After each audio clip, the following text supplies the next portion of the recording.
ചേട്ടാ, നമ്മൾ ഓരോ ദിവസവും ഓരോ കോടതി വിധികൾ വരുമ്പോഴാണ് പലപ്പോഴും പല അവകാശങ്ങളെ പറ്റിയും അല്ലെങ്കിൽ അവകാശങ്ങളിൽ തന്നെ ഇത്തരം മാനദണ്ഡങ്ങളെ പറ്റിയൊക്കെ തിരിച്ചറിയുന്നത്. ഇപ്പോൾ ഛത്തീസ്ഗഡിലെ ബിലാസ്പൂരിൽ നിന്നുള്ള ഒരു കോടതിയിൽ നിന്നൊരു വിധി വരികയാണ്.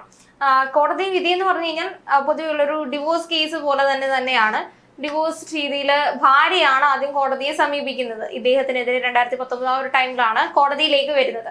അതെന്ന് പറഞ്ഞു കഴിഞ്ഞാൽ തന്റെ ഭർത്താവുമായിട്ട് യാതൊരുവിധ ശാരീരിക ബന്ധവും അല്ലെങ്കിൽ ആ ഒരു രീതിയിലൊന്നുമില്ല, ഭയങ്കര ബലഹീനനാണ് അദ്ദേഹം, ആ ഒരു രീതിയിലേക്കാണ് പറഞ്ഞു വെക്കുന്നത്. തമ്മിൽ പരസ്പരം ഒരുമിച്ചല്ല താമസിക്കുന്നത്, ഇങ്ങനെയാണ് പോകുന്നത്. അപ്പോൾ തന്നെ ഇവർക്ക് ജീവനാംശം എന്ന പേരിൽ മാസം 20,000 രൂപ കൊടുക്കണമെന്നൊരു രീതി വരുന്നുണ്ട്. അപ്പോൾ ഇദ്ദേഹം പറയാണ് ഈ അദ്ദേഹത്തിന് ബലഹീനതയൊന്നുമില്ല, ഇങ്ങനത്തെ പ്രശ്നങ്ങളൊന്നും തന്നെ ഇല്ല. ഈ ഭാര്യയ്ക്ക് മറ്റൊരു പുരുഷനുമായി ബന്ധമുണ്ട്, പ്രത്യേകിച്ചും ഈ ഭാര്യയുടെ തന്നെ സഹോദരന്റെ ഭാര്യയുടെ സഹോദരൻ, നാത്തൂന്റെ സഹോദരനുമായിട്ട് ഒരു അവിഹിത ബന്ധം അല്ലെങ്കിൽ ഇവർക്ക് തമ്മിൽ ഒരു അഫയർ നിലനിൽക്കുന്നുണ്ട്. അപ്പോൾ ഇത് തെളിയിക്കാനായിട്ട് അദ്ദേഹം പറയുന്ന ഒരു കാര്യം എന്ന് പറയുന്നത് വെർജിനിറ്റി ടെസ്റ്റ് ഭാര്യ എടുക്കണമെന്നാണ്. കോടതി ശക്തമായി അതിനെ വിലക്കുന്നുണ്ട്. വെർജിനിറ്റി ടെസ്റ്റ് എന്ന് പറയുന്നത് അത് അദ്ദേഹത്തിന് വേണമെങ്കിൽ സ്വന്തമായി ഞാൻ ബലഹീനനല്ല എന്ന രീതിയിലേക്ക് പ്രൂവ് ചെയ്യാൻ വേണ്ടിയിട്ട് സ്വന്തമായിട്ട് എടുക്കാം. പക്ഷെ ഒരാളെയും വെർജിനിറ്റി എന്ന പേരിൽ പ്രേരിപ്പിക്കാൻ, ഫോഴ്സ് ചെയ്ത് വെർജിനിറ്റി ടെസ്റ്റ് എടുക്കാൻ സാധിക്കുകയില്ല എന്നാണ് നമ്മുടെ കോടതി വിധി പറയുന്നത്. ആർട്ടിക്കിൾ 21 പ്രകാരമാണ് പറയുന്നത് ഒരാളെയും നമുക്ക് ഫോഴ്സ് ചെയ്ത് വെർജിനിറ്റി ടെസ്റ്റ് എടുക്കാൻ സാധിക്കുകയില്ല എന്ന്.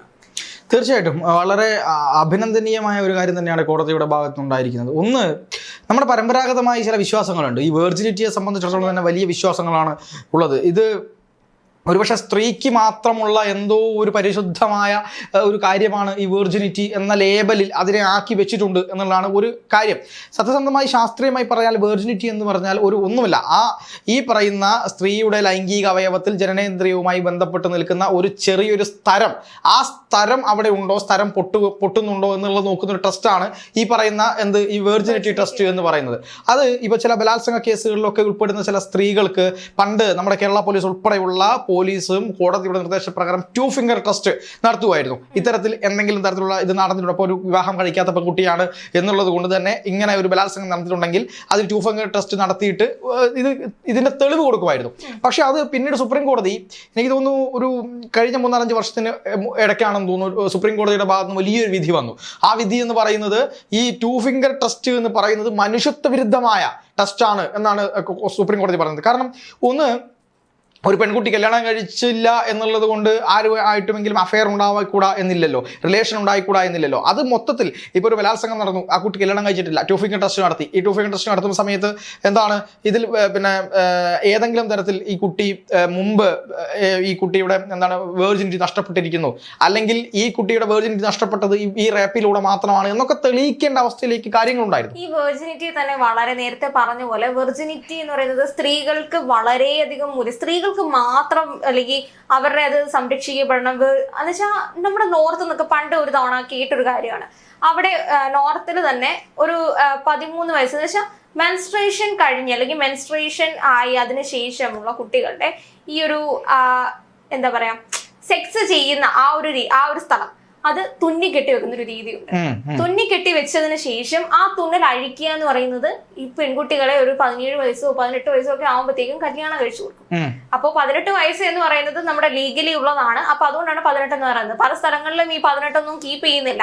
അതിൽ താഴെയുള്ള പെൺകുട്ടികളെ ഇപ്പോഴും വിവാഹം കഴിച്ചു കൊടുക്കുന്ന പല നോർത്തിലും പല ഗ്രാമങ്ങളിലും ഇപ്പോഴും നടക്കുന്ന ഒരു കാര്യം, അവിടെ പിന്തുടർന്ന് പോകുന്ന ഒരു കാര്യമാണ് ഈ ഒരു തുന്നൽ എന്ന് പറയുന്നത്. ഭർത്താവ് ഈ അവരുടെ ഫസ്റ്റ് നൈറ്റിൽ ആദ്യ രാത്രിയിൽ എന്ന് വെച്ചാൽ യാതൊരുവിധ ഹോസ്പിറ്റലിൽ കൊണ്ടുപോയൊന്നും അല്ല, ഈ തുന്നി വെച്ചിരിക്കുന്ന കാര്യം പച്ചയ്ക്ക് അഴക്കുകയാണ് ചെയ്യുന്നത്. അപ്പോൾ ഈ രീതിയിൽ ഒരു പെൺകുട്ടി തനിക്കുണ്ടായ ഒരു ദുരനുഭവത്തെ പറ്റി വിളിച്ചു പറയുന്നതായിട്ട് നമ്മൾ കണ്ടിട്ടുണ്ട്.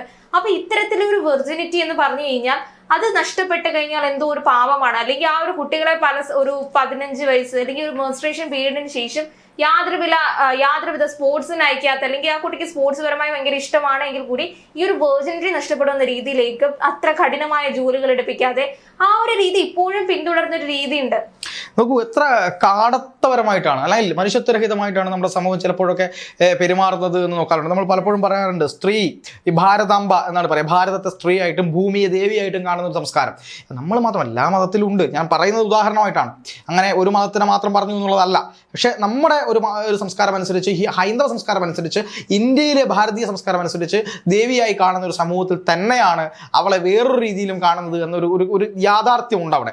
ഈ ഞാൻ പറയുന്ന പോലെ ഇപ്പം ഒരു വലിയ ലോങ് ജമ്പ് ചാടുന്ന ഒരു പെൺകുട്ടിക്ക് ഈ പറയുന്ന സ്ഥലം നോർമലി തന്നെ ഈ സ്ഥലം പൊട്ടിപ്പോവും. അപ്പോൾ ആ പെൺകുട്ടി ഒരു പിന്നെ ഈ പറയുന്ന വെർജിനിറ്റി ടെസ്റ്റ് നടത്തുകയാണെങ്കിൽ അത് സിമ്പിളായിട്ട് പോയിട്ടുണ്ടാവും. ഇപ്പോഴത്തെ കുട്ടികളനുസരിച്ച് ലോങ് ജമ്പ് മാത്രമല്ല, സൈക്ലിംഗ് ആണെങ്കിലും എല്ലാ രീതിയിലും മുന്നോട്ട് നിൽക്കുന്നത് കോമ്പറ്റീറ്റീവ് വേൾഡ് ആണ്. സ്വിമ്മിങ്ങിൽ പോലും അത് നഷ്ടപ്പെടാമെന്നാണ് പറയുന്നത്. അപ്പം ഞാൻ പറയാം, ഇപ്പൊ PT ഉഷ പോലുള്ള വലിയ കായിക താരങ്ങൾ ഉണ്ടായിട്ടുള്ള നാടാണിത്. അതുപോലെ തന്നെ ഇപ്പം കൽപ്പന ചൗള പിന്നെ ബഹിരാകാശത്ത് പോയ നാടാണിത്. ഏറ്റവും ഒടുവിൽ സുനിത വില്യംസ് പിന്നെ ഈ സ്പേസിൽ പോയിട്ട് തിരിച്ചു വന്ന നാടാണിത്.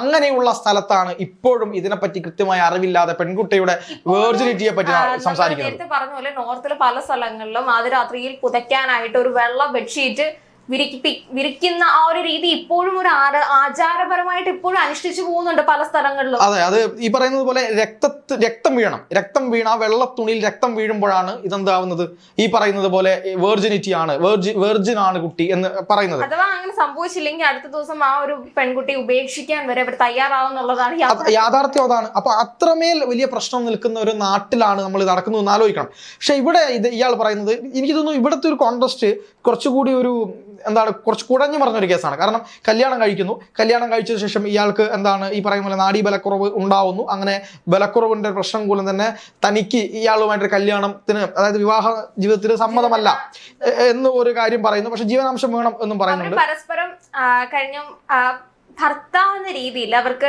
ആ ഒരു ലൗകിക സുഖങ്ങൾ അല്ലെങ്കിൽ ആ ഒരു രീതിയിൽ ആ ഒരു ജീവിതം അവർക്ക് സാധ്യമാകുന്നില്ല. അതുകൊണ്ട് തന്നെ പരസ്പരം അവർ അകന്നാണ് കഴിയുന്നത്. ഇത്തരം കാര്യങ്ങൾ കൊണ്ട് തന്നെ ഇവർക്ക് ഒരു 20,000 രൂപ ആ ഒരു ജീവനാംശമായിട്ട് കൊടുക്കണമെന്ന് കോടതി തന്നെയാണ് പറയുന്നത്. അപ്പൊ ആ ഒരു കോടതി വിധി വരുമ്പോഴത്തേക്കുമാണ് ഇദ്ദേഹം ഡിഫെൻഡ് ചെയ്യാൻ വേണ്ടിയിട്ടാണ് ഇങ്ങനെ ഒരു കാര്യം പറയുന്നത്. കാരണം അതിനു മുൻപ് ഈ ഒരു ബലഹീനനാണ് അല്ലെങ്കിൽ ആ ഒരു രീതിയിലേക്കൊക്കെ റിപ്പോർട്ട് ചെയ്യപ്പെടുമെന്ന് ഇദ്ദേഹം കൊടുത്തില്ല. പക്ഷെ 20,000 രൂപ ഈ ഒരു പൈസ കാര്യം വന്നപ്പോഴാണ് ഇദ്ദേഹം പറയുന്നത് ഈ ഭാര്യയ്ക്ക് മറ്റൊരു അഫയർ ഉണ്ട്, അല്ലെങ്കിൽ ഈ ഒരു അഫയർ തനിക്ക് പ്രശ്നമൊന്നുമില്ല. അപ്പൊ കോടതി പറയുന്നുണ്ട് തനിക്ക് പ്രശ്നമില്ല എന്നത് തെളിയിക്കുന്നത് തന്റെ ആവശ്യമാണ്. അപ്പൊ തനിക്ക് വേണമെങ്കിൽ സ്വയമേ ആ ഒരു ടെസ്റ്റുകളൊക്കെ എടുത്ത് തനിക്ക് യാതൊരു പ്രശ്നമില്ല എന്ന് തെളിയിക്കുന്നുണ്ട്, പ്രശ്നമില്ല. പക്ഷെ തന്റെ ഒരു സംശയം മൂലം മറ്റൊരാളുടെ, തന്റെ ഭാര്യ ആണെങ്കിലും അതൊരു ഇൻഡിവിജ്വൽ ആണ്, മറ്റൊരു വ്യക്തിത്വം തന്നെയാണ്, അവരെ നിങ്ങൾക്ക് ഫോഴ്സ് ചെയ്തുകൊണ്ട് ഈ ഒരു ടെസ്റ്റ് നടത്തിപ്പിക്കണമെന്ന് നമുക്ക് ഒരാൾക്കും പറയാനുള്ള അവകാശമില്ല. അപ്പോൾ അതിനെ ആർട്ടിക്കിൾ 21 ചേർത്ത് വെച്ചിട്ടാണ് നമ്മുടെ കോടതി പറയുന്നത് ഈ എന്ന് വെച്ചാൽ നമ്മുടെ അന്തസ്സിനാണെങ്കിലും അഭിമാനത്തിനാണെങ്കിലും വളരെ നമുക്ക് സ്വയമേ അതൊക്കെ സംരക്ഷിക്കപ്പെടാനുള്ള ഒരു അവകാശമുണ്ട്. അത് ഒരാൾ കാരണം അല്ലെങ്കിൽ നീ വെർജിൻ ആണോ എന്ന് നമുക്ക് ഇവിടെ തെളിയിക്കണമെന്ന് പറഞ്ഞു കഴിഞ്ഞാൽ അവർ അന്തസ്സിന് ഒരു മാന്യത കൊടുക്കാത്ത ഒരു സ്റ്റേറ്റ്മെന്റ് അല്ലേ? തീർച്ചയായിട്ടും കോടതി മുറികളിൽ ഇങ്ങനെ വല്ലാതെ ബുദ്ധിമുട്ട് അനുഭവിക്കുന്ന ഒരു കാര്യം തന്നെയാണത്. പക്ഷെ ഇവിടെ എനിക്ക് തോന്നുന്നത് ഈ ആ സമയം വരെ തനിക്ക് പ്രശ്നമൊന്നുമില്ല എന്ന് പറഞ്ഞുകൊണ്ടിരുന്ന മനുഷ്യൻ 20,000 രൂപ കൊടുക്കണമെന്ന് പറയുമ്പോൾ തന്നെ പറയുന്നു ഈ തൻ്റെ ഭാര്യയ്ക്ക് വേറൊരാളുമായിട്ട്, തൻ്റെ കുടുംബത്തിൽ തന്നെ പെട്ട വേറൊരാളുമായിട്ട് അവിഹിത ബന്ധമുണ്ട് എന്ന് പറയുന്നു. അങ്ങനെ അവിഹിത ബന്ധമുണ്ട് എന്നതിൻ്റെ തെളിവായിട്ട് ഈ വെർജിനിറ്റി ട്രസ്റ്റ് നടത്തണമെന്ന് പറയുന്നു. അങ്ങനെ പറയുകയാണെങ്കിൽ തന്നെ ഇവർ കോടതിയിൽ ബോധിപ്പിച്ചിരിക്കേണ്ടത് കല്യാണം കഴിഞ്ഞ് ഇന്നേ വരെ സെക്സ് നടന്നിട്ടില്ല എന്നാണ് കോടതി പറഞ്ഞിട്ടുണ്ടാവുക മിക്കവാറും. കാരണം അങ്ങനെയാണെങ്കിൽ മാത്രമേ ഇതിവിടെ എന്താവുന്നുള്ളൂ, പിന്നെ ഒരു കാര്യമായിട്ട് ഇവിടെ പ്രതിഫലിക്കുള്ളൂ. ഇവിടെ ഗൗരവത്തിൽ ഇത് എടുക്കണമെങ്കിൽ ഇതുവരെ കല്യാണം കഴിഞ്ഞിട്ട് സെക്സ് സംഭവിക്കാത്തിടത്ത് മാത്രമേ ഇതിനൊരു പ്രാധാന്യമുള്ളൂ. മറ്റൊരാളുമായിട്ട് ഒരു ബന്ധം ഉണ്ടാകുന്നു, അവിടെ ആ തരത്തിൽ എന്തെങ്കിലും ഉണ്ടോ എന്ന് പരിശോധിക്കേണ്ട കാര്യം പോലുമുള്ളൂ. പക്ഷേ ഇങ്ങനെ പറയുന്ന സമയത്തും ഇയാൾക്ക് എന്ത് ചെയ്യാം? ഇയാൾക്ക് തനിക്ക് പ്രശ്നമൊന്നുമില്ല എന്ന് പറഞ്ഞാൽ ഒരു ആണുങ്ങൾക്ക് എടുക്കാൻ പറ്റുന്ന ഒരുപാട് ടെസ്റ്റ് ഉണ്ട്. ഈ ഏതെങ്കിലും തരത്തിൽ ഇപ്പം ഒരു ബലാത്സംഗ കേസിൽ അറസ്റ്റിലാവുന്ന ഒരു പ്രതിയുടെ ഈ ശേഷി പരിശോധിക്കും. അങ്ങനെ പരിശോധിക്കുന്ന ടെസ്റ്റുകളുണ്ട്. അതെടുത്തിട്ട് കോടതിയെ ബോധ്യപ്പെടുത്താം ഇത് പറയുന്നത് കള്ളമാണ് എന്ന് പറയാം. ഇനി അതല്ലെങ്കിൽ ഒരു സ്ത്രീയുടെ സമ്മതത്തോടെ അല്ലാതെ അവളുടെ ശരീരത്തിൽ ഏതെങ്കിലും തരത്തിലുള്ള ടെസ്റ്റ് നടത്താൻ നമുക്ക് അധികാരമില്ല എന്നുള്ളതാണ് യാഥാർത്ഥ്യം. പക്ഷെ അങ്ങനെ ഞാൻ പറയുമ്പോഴും വേറൊരു കാര്യം കൂടെ അവിടെ നിൽക്കുന്നുണ്ട്. ഹിന്ദു മാരേജ് ആക്ട് പ്രകാരം ഈ തൻ്റെ ഭാര്യയ്ക്കോ അല്ലെങ്കിൽ ഭർത്താവിനോ മറ്റൊരു ബന്ധമുണ്ട് എന്നുള്ളത് ഡിവോഴ്സിന് ഒരു കാരണമായി പരിഗണിക്കാം എന്നുള്ള ചില കോടതികളുടെ വിധിയുണ്ട്.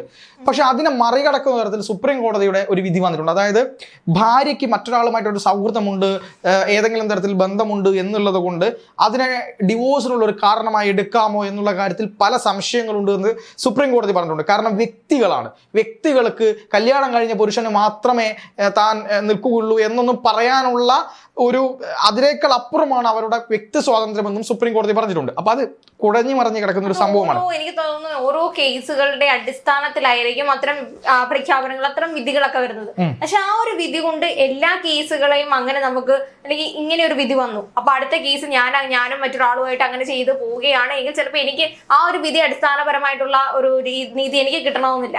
അപ്പോ ഈ ഒരു കേസിലാണെങ്കിൽ തന്നെ പ്രധാനമായിട്ടും എടുത്തു പറയേണ്ടത് നമ്മൾ ആ ഒരു വെർജിനിറ്റി ടെസ്റ്റ് അത് വെച്ചിട്ട് തന്നെയാണ് ഈ ഒരു കേസ് ഇത്രത്തോളം ശ്രദ്ധ ആകർഷിക്കപ്പെടുന്നത്.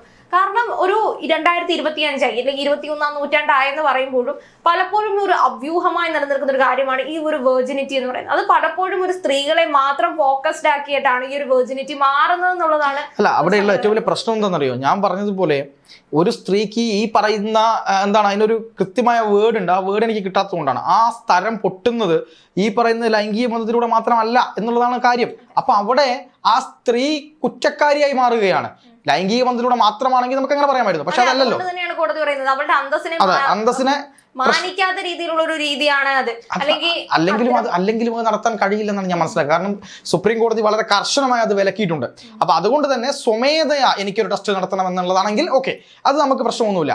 ആത്മഹത്യ ഒഴികെ സ്വമേധയാ നമുക്ക് എന്ത് ടെസ്റ്റ് നടത്താമെങ്കിൽ രാജ്യത്ത് അർഹതയും അധികാരവും അവകാശവും ഉണ്ട്. പക്ഷെ മറ്റൊരാളുടെ ഒരു കാര്യത്തിന്റെ പുറത്ത് മറ്റൊരാൾക്ക് ഒരു കാര്യം തെളിയിക്കണമെന്നതിന്റെ പുറത്ത് ഒരു സ്ത്രീയുടെ അന്തസ്സിനെയും അഭിമാനത്തെയും ചോദ്യം ചെയ്യുക, സ്ത്രീ എന്നല്ല പുരുഷൻ്റെതായാലും അന്തസ്സിനെയും അഭിമാനത്തെയും ചോദ്യം ചെയ്യുക എന്ന് പറയുന്നത് ശരിയല്ല.